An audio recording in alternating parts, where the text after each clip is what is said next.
We understand that Lancashire Police Detective Chief Inspector Pauline Stables, along with Terry Wilcox of Hudgel Solicitors, representing the family, will be making comments.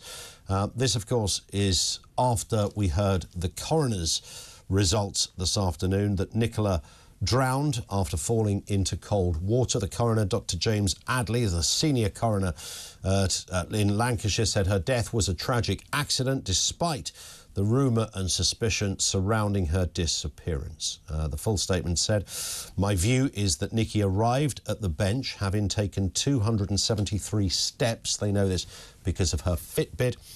After 9:15, at 9:22, her Fitbit recorded a significant spike in heart rate, which might be consistent with cold water shock. Consequently, although findings of dog harness unusual, was unexplained, and she died almost immediately, he said. Let's cross now then to Preston. Good afternoon. I've been asked by the Bulley, Ansell and Cunningham family to read a statement on their behalf. The last few months have been extremely tough to process for our family. The emotional impact will stay long in our hearts, and whilst we will never forget the loss of our Nikki, we will forever remember her as the brilliant mum, partner, daughter and sister that we all knew and loved so very much. The help and support we have received over these past few months has meant more than words can say. From family and friends to complete strangers, across the country and the world, thank you.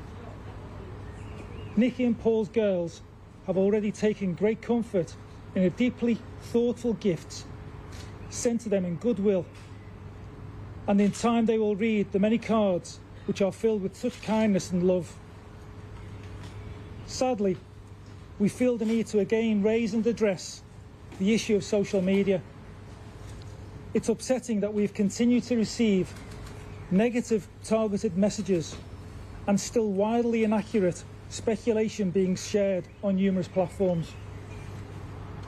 We encourage people to look at the facts, the evidence which is being heard during the inquest, and the conclusion reached by the coroner, to ignore any amateur views and opinions and be mindful of the impact words bring.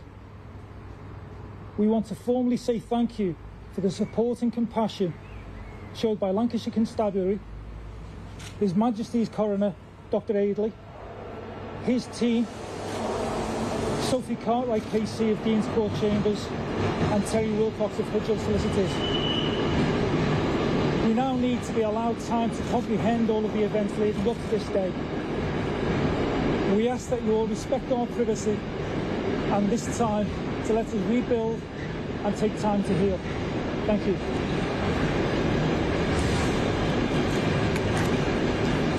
I want to start by saying that first and foremost, my thoughts today are with Nikki's family and loved ones. They have been through the most unimaginable ordeal over the last 6 months, and I can only hope that this inquest in some way will help by answering some of the questions that they had about what happened to Nikki on January the 27th, and will allow them to start the process of rebuilding their lives as best they can.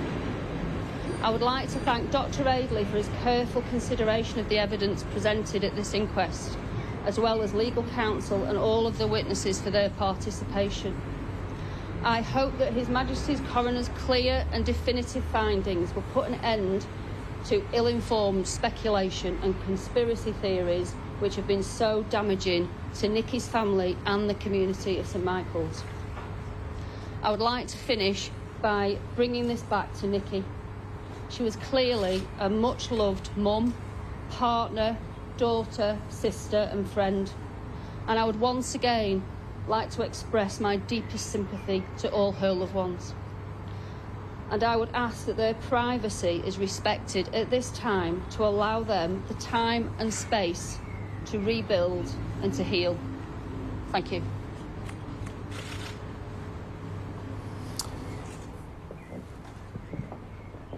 And that does complete that press conference we heard there from The first voice you heard was Terry Wilcox of Hudgel Solicitors representing the family, and the second voice was Lancashire Police Detective Chief Inspector Pauline Stables, responding after the ruling of accidental death from the coroner, Dr. James Adeley. He's the senior coroner at Lancashire. That is the conclusion. He says, my view is that Nikki arrived at the bench having taken 237 steps after 9:15. At 9:22, her Fitbit recorded a significant spike in heart rate, which might be consistent with cold water shock.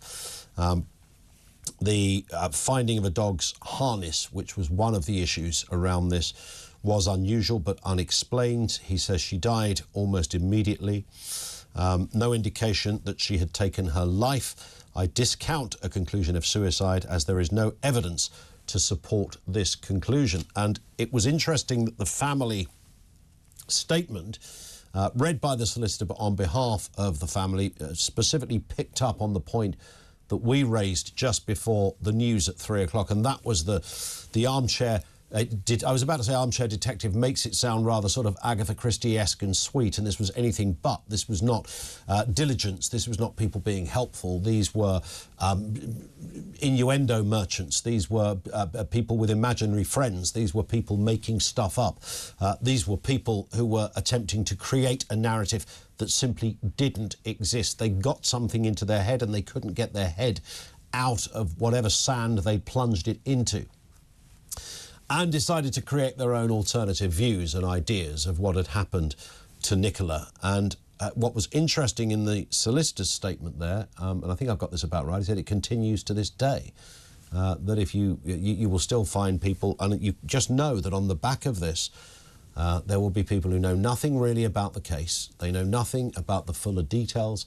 They know nothing about forensics. They know nothing about the area, but have decided to create their own interpretation of what happened that day. And doubtless they will caveat that with a reason why you're not being told the kind of truth. So I'll bring you that fuller statement and some additional lines on that in a few moments on TalkTV.